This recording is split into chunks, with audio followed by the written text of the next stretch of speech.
En 1975, cela correspond à l'apogée du modèle industriel français. On crée donc une fiscalité assise sur les salaires, sur la valeur ajoutée et sur les investissements. Mais dès qu'elle est créée, la taxe professionnelle correspond au moment où la production industrielle en France va baisser. Elle comprend donc dès son origine ces difficultés que nous avons rencontrées pendant quasiment 40 ans, puisqu'elle a été réformée 68 fois en 35 ans. Lorsqu'un impôt nécessite d'être modifié quasiment 2 fois par an pendant 35 ans, la question même de son existence se pose.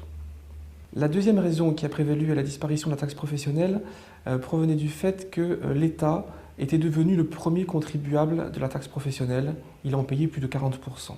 Donc lorsque vous avez un impôt qui est à destination du monde local et que dans le jeu collectivité locale, entreprise, l'État doit en payer 40%, se pose la question de la substitution plutôt que de la disparition de cet impôt.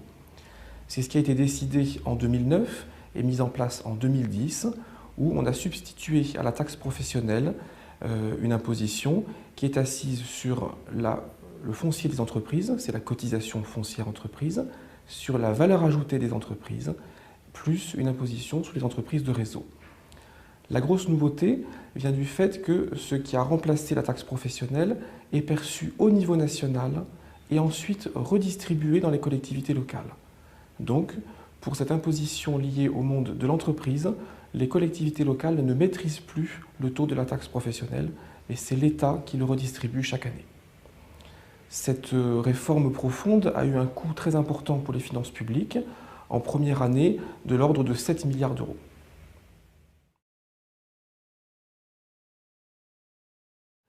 Une fois que l'on fait une réforme de cette ampleur, il faut s'interroger sur les gagnants et les perdants de cette réforme.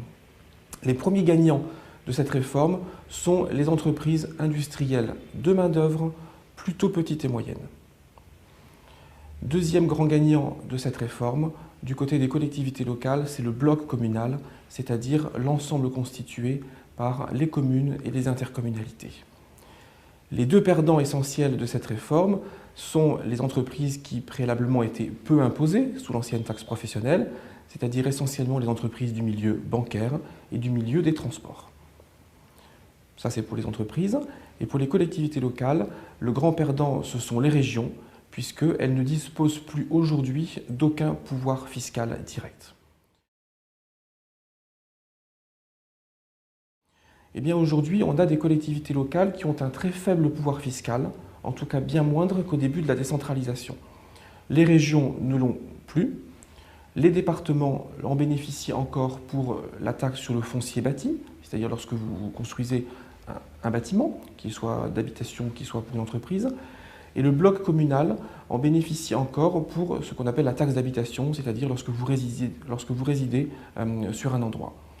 On se trouve donc aujourd'hui, en ce début des années 2010, avec une fiscalité d'entreprise qui est prélevée au niveau de l'État et redistribuée dans les collectivités locales, et une fiscalité liée sur les particuliers pour habiter et les particuliers et les entreprises pour posséder un bien immobilier qui nécessite d'être réformée pour que, selon certains, les collectivités aient plus d'autonomie et pour d'autres, pour que cet impôt soit réparti de façon plus juste sur les territoires.